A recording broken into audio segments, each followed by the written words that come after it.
मोदी सरकार की वैशाखी। चंद्रबाबू नायडू की टीडीपी ने चुनाव आयोग पर गंभीर सवाल उठाते हुए भारतीय जनता पार्टी की नींद उड़ा दी। सवाल उठने लगे कि चंद्रबाबू नायडू क्या वाकई में मोदी सरकार के साथ हैं या फिर उनके मन में कुछ और चल रहा है, क्योंकि टीडीपी के द्वारा सवाल ठीक वैसे ही उठाए गए जैसा कि विपक्ष भारतीय जनता पार्टी और चुनाव आयोग पर उठाता रहा है। ऐसे में बिहार में विधानसभा चुनाव नजदीक है। तेलुगु देशम पार्टी ने बिहार में चुनाव आयोग की ओर से चल रही विशेष गहन पुनरीक्षण प्रक्रिया में कुछ कमियां बताई थी। पार्टी ने कहा कि लोगों को वोटर लिस्ट में नाम जुड़वाने के लिए परेशान न किया जाए।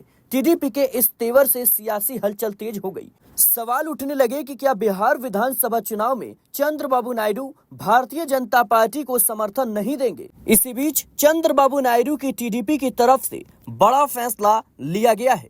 टीडीपी ने बिहार में चल रहे वोटर लिस्ट अपडेट के काम से अपनी आपत्तियों को अलग कर लिया है।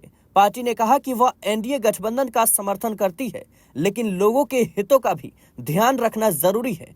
टीडीपी ने चुनाव आयोग से वोटर लिस्ट में नाम जुड़वाने की प्रक्रिया को आसान बनाने का आग्रह किया। तेलुगु देशम पार्टी, जिसके 16 सांसद हैं और जो बीजेपी के नेतृत्व वाले एनडीए गठबंधन को महत्वपूर्ण समर्थन देती है, पार्टी ने एक दिन पहले बिहार में चल रहे आयोग की प्रक्रिया यानी एसआईआर पर एक संतुलित रणनीति अपनाई। टीडीपी ने कहा कि चुनाव आयोग को विशेष गहन पुनरीक्षण पर जो सुझाव दिए गए हैं वे बिहार से जुड़े नहीं हैं, वे सिर्फ आंध्र प्रदेश के लिए हैं। आपको बता दें दर्शकों की एक बातचीत में टीडीपी सांसद लाऊ श्री कृष्ण देवरालियू ने बताया कि उनकी चुनाव आयोग के साथ हुई मीटिंग को बिहार में चल रही प्रक्रिया एसआईआर से नहीं जोड़ा जाना चाहिए। उन्होंने कहा कि वे पार्टियों के विचारों को जानने के लिए चुनाव आयोग के अधिकारियों से मिले थे। यह एक चल रही प्रक्रिया का हिस्सा था। बता दें दर्शकों की टीडीपी ने गठबंधन धर्म का पालन करते हुए लोगों के हित में भी बात कही।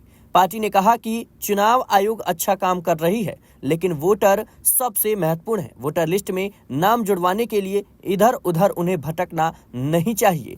टीडीपी ने चुनाव आयोग से कहा कि अगर एसआईआर शुरू किया जाता है तो वेरिफिकेशन की प्रक्रिया आसान होनी चाहिए। बता दें दर्शकों कि जिस तरीके से टीडीपी ने यू टर्न लिया है, ऐसे में सवाल उठ रहे हैं कि क्या टीडीपी पर कोई दबाव था। फिलहाल आप इस पूरी खबर को लेकर क्या राय रखते हैं, कमेंट बॉक्स में जरूर बताएं। देश और दुनिया की तमाम खबरों के लिए बने रहने नेक्स्ट 9 न्यूज के साथ।